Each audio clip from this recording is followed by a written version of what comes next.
আসসালামু আলাইকুম। আজ ২৫শে জ্যৈষ্ঠ ১৪৩২ বঙ্গাব্দ। আশা করছি আপনারা সকলেই অনেক, অনেক ভালো আছেন।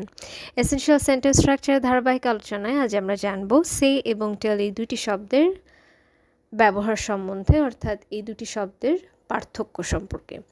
সে এবং টেল শব্দ দুটির ব্যবহার আমরা ইনডিরেক্ট অবজেক্টের সাপেক্ষে বোঝার চেষ্টা করব।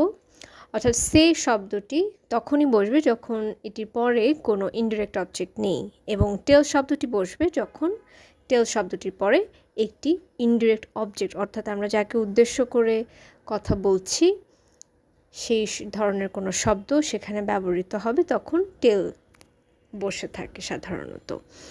আমরা উদাহরণ দিয়ে দেখতে পারি, she told me she was living. এই যে টোল্ডের পরে মি ব্যবহৃত হয়েছে, এটি একটি ইনডিরেক্ট অবজেক্ট। এবং শি সেড হ্যালো, এখানে কিন্তু কোনো ইনডিরেক্ট অবজেক্ট বসেনি, একটি সরাসরি অবজেক্ট বসে শব্দটি গঠিত হয়েছে।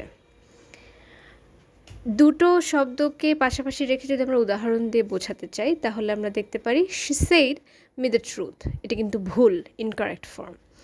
কারেক্ট ফর্মটি হবে she told me the truth, অর্থাৎ টোল্ডের পর ইনডিরেক্ট অবজেক্ট বসে পড়েছে, that's why we used told here, and she said the truth to me.